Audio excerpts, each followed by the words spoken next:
Ejemplo 2 del teorema de Norton.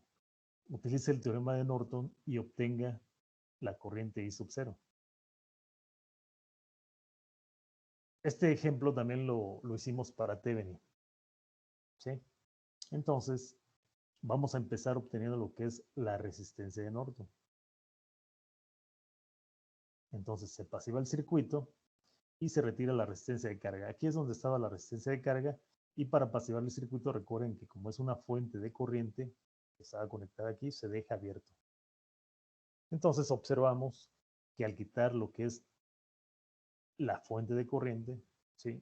5, 10 y 1 ohm quedan en serie, y estos a su vez quedan en paralelo con 3 ohms. Por lo tanto, la resistencia de Norton sería el paralelo de 16 por 3 entre 16 más 3. ¿Ok? ¿Qué es esto?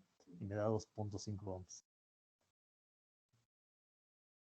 Para obtener lo que es la corriente de Norton, se retira la resistencia de carga, ¿sí? Es decir, la que estaba conectada aquí. Pero recuerden que aquí lo que hacemos ahora es cortocircuitar estas terminales, porque por ahí va a pasar la corriente de Norton. La fuente se deja tal y como está. Y entonces, ¿sí? Vamos a ver cómo obtener esa corriente de Norton que pasaría entre esos puntos A y B. Miren, observen que cuando yo pongo este corto, ¿sí? Significa que estoy eliminando esta corriente. Eso es porque la corriente es esto, ¿no? Miren, una corriente circula allí, pero hay esto, ¿no? Un corto y hay una resistencia. Entonces, al llegar a este punto al nodo, ¿sí? La corriente tiene dos caminos, ¿no? La resistencia o el corto.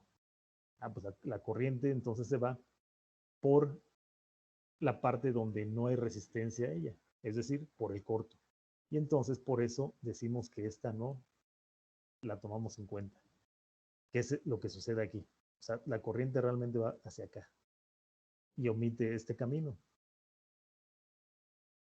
¿Ok? Por eso queda de esta manera. Entonces observen que de esta forma quedan dos mallas. Una parte de la corriente de 60 mA se va hacia la izquierda y otra se va hacia la derecha, ¿no? ¿Ok? Como nos interesa la corriente de Norton, que es la que circularía en el resistor de 10 ohms, aquí lo estamos indicando. ¿Cómo lo obtengo? Pues es sencillo, ¿no? Porque realmente yo tengo la fuente de 60 miliamperes, a la izquierda un resistor de 6 ohms, es decir, 5 y 1, y a la derecha tengo un resistor de 10 ohms, ¿ok? En paralelo con la fuente. Por lo tanto, se está dividiendo esa corriente de 60 miliamperes en 6 y 10 ohms. La que me interesa es la de 10, como ya dije. Entonces, por eso aplicamos un divisor de corriente. El divisor de corriente, pues lo aplicamos aquí, ¿no? 60 miliamperes, que es la fuente, por la contraria a 10, que en este caso es 6 ohms, por eso queda aquí 6 ohms, entre la suma de 5, 1, es decir, 6 ohms, más 10. Y por eso queda 16 aquí. Y por lo tanto, esa corriente de Norton me da 22.5 miliamperes. Una vez que ya tengo la corriente de Norton y la resistencia de Norton, pues formo mi circuito equivalente, ¿ok? Que es este que está aquí. Corriente de Norton con 22.5 miliamperes y la resistencia de Norton con 2.5 ohms. Ahora, lo que voy a hacer es reconectar esta resistencia de carga, ¿sí? Que vale 2 ohms. Y recuerden que lo que nos pedían era la corriente sub 0. Entonces, ¿cómo obtengo esa corriente I sub 0? Observen que ya me queda una fuente de corriente con dos elementos en paralelo. Un resistor de 2.5 ohms y uno de 2 ohms. Entonces, para obtener esa corriente I sub 0, que sería la corriente de la resistencia de carga, ¿sí? Pues aplico un divisor de corriente. En este caso, 22.5 miliamperes.